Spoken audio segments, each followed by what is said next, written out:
نئی جماعت بنا لی ہے، اس کے متعلق کیا کہیں؟ Good luck. اچھا ہے، زیادہ جماعتیں ہونی چاہیے. میں تو اچھا ہے.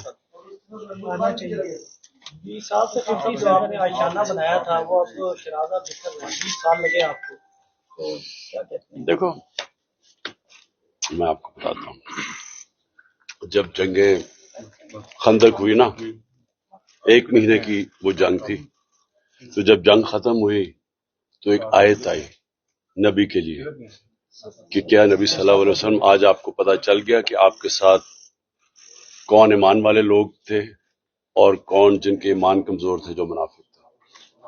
تو یہ تو ایک قسم کا اللہ نے کہا کہ یہ تمہارے لیے جو جنگ یہ مشکل حالات ہیں، اس کے اندر آپ کی اصل ٹیم نکل رہی ہے. چودھری پرویز لائی کی رہائی پھر ممکن نہیں ہوئی. 3 MP کے تحت ان کو نظر بند کر دیا گیا، اس پہ کیا کہیں؟ دیکھیں، ایک تو قانون ختم ہو گیا پاکستان میں، 7 اخلاقیات بھی ختم ہو گئی. یعنی کہ آپ قانون توڑتے ہیں تو کوشش بھی نہیں کرتے بتانے کے لیے کہ طاقتور قانون توڑ رہا ہے. یعنی اتنی ہٹ دھرمی سے قانون توڑا جاتا ہے اور طاقتور اپنی طاقت دکھا کے بتاتا ہے کہ یہاں جو میں کہتا ہوں وہ قانون ہے.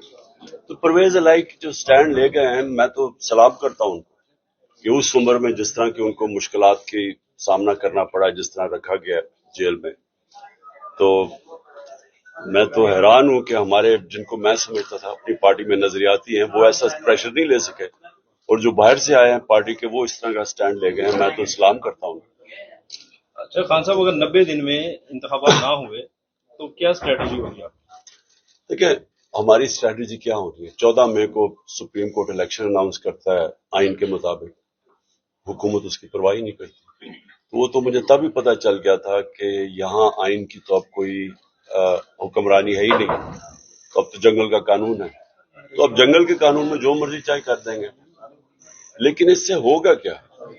الیکشن جب بھی ہوگا تحریک انصاف جیتے گی. مقدمہ پھر گرم ہو رہی ہے کہ 2 4 5 روز 7 روز میں آپ کی گرفتاری ہو سکتی ہے، کیا سمجھتے ہیں؟ میں تیار ہوں. اب تو بالکل اکیلا کر دیا گیا آپ کو. میں تو تیار ہوں گرفتاری کے لیے. آپ سمجھتے ہیں گرفتار ہونا مسئلے کا حل ہے؟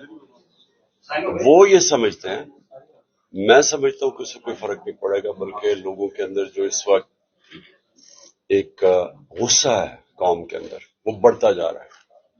کہ دیکھیں آپ جب ظلم کرتے ہیں نا تو ظلم ڈنڈا تھوڑی دیر تک تو کام کر دیتا ہے، لیکن اس کا ری ایکشن آتا ہے.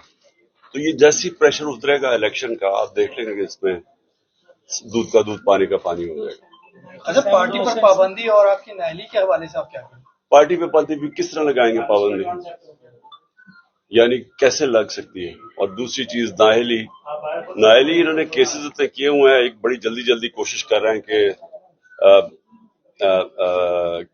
12 اگست سے پہلے کچھ نہ کچھ ہو جائے. وہ تو نظر آ رہا ہے کہ وہ سارے کیسز چھوڑ کے تو عمران خان کے اوپر اب توجہ ہے. عوامی حلقے کہہ رہے ہیں کہ IMF کا جو معاہدہ ہوا ہے وہ عوامی ڈیتھ وارنٹ پہ دستخط تھے، تو آپ نے بھی تو اس پر سائن کیے ہیں. دیکھیں ہم نے سائن اس لیے کیے ہیں کہ اگر ہم سائن نہ کریں تو یہ ڈیفالٹ کر جائے گا. اگر IMF اب پیسے نہیں دیتا پاکستان ڈیفالٹ کر جائے گا. ڈیفالٹ کا لوگوں کو مطلب سمجھ آ جانا چاہیے کہ جتنی بھی آج مہنگائی ہے نا، اس سے دگنی ہو جائے گی، اور جو روپے کی قیمت ہے وہ اور نیچے چلی جائے گی. سو یہ تو صرف، حالانکہ ہمیں کرنا نہیں چاہیے تھا کیونکہ ہمارے اوپر جس طرح کا ظلم ہو رہا ہے، لیکن اس کے باوجود ملک کے لیے ہم نے سائن کیا، اس لیے کہ لوگوں کی تو، عام آدمی کا تو جینا مشکل ہو جانا، تو جو ابھی بھی بڑا مشکل ہے. تو اس لیے وہ ڈیفالٹ سے روکنے کے لیے ہم نے ان کا ساتھ دیا. اگر آپ سمجھتے ہیں کہ مستقبل میں آپ کی گورنمنٹ بن سکتی ہے تو کوئی معاشی پلان بنایا ہے، کوئی معاشی ٹیم آپ کی ہے، آپ نے کیا پیپر ورک کیا ہے؟ معاشی پلان بن بھی رہا ہے، بڑی آؤٹ آف دا باکس چیزیں بھی لے کے آ رہے ہیں، کیونکہ اب عام قسم کی روایتی اکنامکس چلانے سے ملک ٹھیک نہیں ہوگا. یہ بڑے فیصلے کرنے پڑیں گے، اور وہ صرف تب وہ حکومت کر سکتی ہے جس کے پیچھے عوام کا مینڈیٹ ہو. عمران خان کے پاس اب پلان بھی کیا ہے؟ اگر گرفتاری ہو جاتی ہے تو کون جو ہے وہ پارٹی کو سہارا دے گا، کون ٹکٹ جو ہے وہ تقسیم کرے گا؟ کوئی پلان ہے؟ اور پارٹی پلان بنا ہوا ہے، تیاری ہے پوری. اوکے، کدھر وہ ہیں؟ رجسٹرار ہائی کورٹ نے جان بوجھ کے بلایا، یعنی کہ پتہ تھا، ہم بتا کے گئے ہیں کہ ہمارے یہاں 4 بجے کا ٹائم ہے. تو یہ یہاں سے نہیں ہمیں بٹھا دے گا. نہیں